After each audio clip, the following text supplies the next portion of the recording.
هل اسم مصر اختراع عربي؟ في الفيديو ده هنعرف الحقيقة وازاي الاسم مصر كان موجود في الحضارة المصرية القديمة، وازاي استخدم المصريين القدماء أسماء محلية، وازاي اتطور الاسم عبر العصور. أول وأهم اسم محلي استخدمه المصري القديم هو كيمت أو كيمي، والكلمة دي معناها الأرض السوداء أو الأرض الخصبة، وكانت بتستخدم للدلالة على الأرض وعلى المصريين اللي عايشين عليها. لكن الاسم ده كان محلي، وكان بيستخدم كمان كتعريف للمركز أو المدينة، وده بيظهر من المخصص اللي على شكل تقاطع طرق واللي بيشير للمدينة. كمان كان عندنا أسماء محلية تانية زي الدشرت أو تادشر، ومعناها الأرض الحمراء، واللي كان بيقصد بيها الصحراء.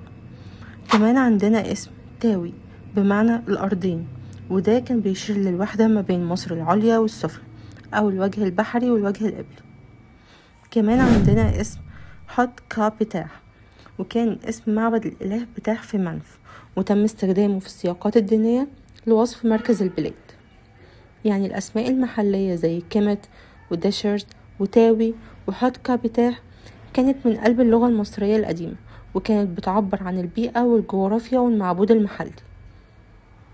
إن أول اسم لمصر هو متجر، ومعناها البلد المحصنة أو المحمية، واتقال على شعب مصر مسورع، يعني أهل الشمس، واللي جه منها اسم مصراي أو مصري أو مصري.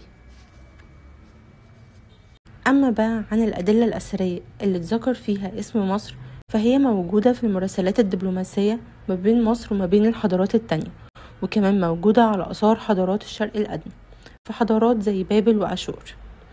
نيجي لأول أثر وهو رسائل تل العمارنة، ودي كانت من 1350 قبل الميلاد. في المراسلات الدبلوماسية ما بين ملوك مصر وملوك آسيا اتكتبت باللغة الأكادية، ودي كانت اللغة الرسمية الدبلوماسية للعالم كله زي الإنجليزي دلوقتي. اتذكر اسم مصري للدلالة على مصر أو مصري. كمان في النقوش البابلية والأشورية هنلاقي نقوش ملوك أشور زي سنحريب وأسر حدون، اتذكر اسم مصري مصر مصري لما اتكلموا عن حملاتهم على مصر، وده يدل على ان الاسم الرسمي لمصر كان مصر او مصر او مصر. كمان في العهد القديم والنصوص العبرية اتذكرت مصر باسم مزرايم، خاصة في سفر التكوين والخروج. يبقى كده المصريين القدماء كانوا بيسموا أرضهم كيمت، تاوي، دشرت، حتكا بتاح. كانت كمان الأسماء دي بتدل على العاصمة أو المركز. كلمة مجر جه منها كلمة مصر، ومسورة يعني شعب الشمس. ممكن كمان يكون اشتق منها اسم مصري. اسم مصر في المراسلات الدبلوماسية في الحضارات المجاورة كان مصري، مصري، متزرايم. يعني من الآخر اسم مصر مش اختراع عربي، ولا مصر اتسمت كده من العرب، لكن الاسم قديم جدا وقبل الفتح العربي لمصر بأكتر من 2000 سنة.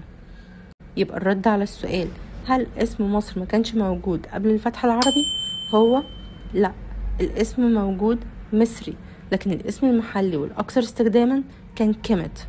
ومجر مشتق من اسم مصر بمعنى المدينة المحصنة أو المؤمنة، ومسورة هم شعب الشمس اللي ممكن يكون جه منها اسم مصري. لو عجبك الفيديو اعمل لايك وسبسكرايب، وقولي رأيك في فكرة ان كيمت كانت بتستخدم كعاصمة قديمة.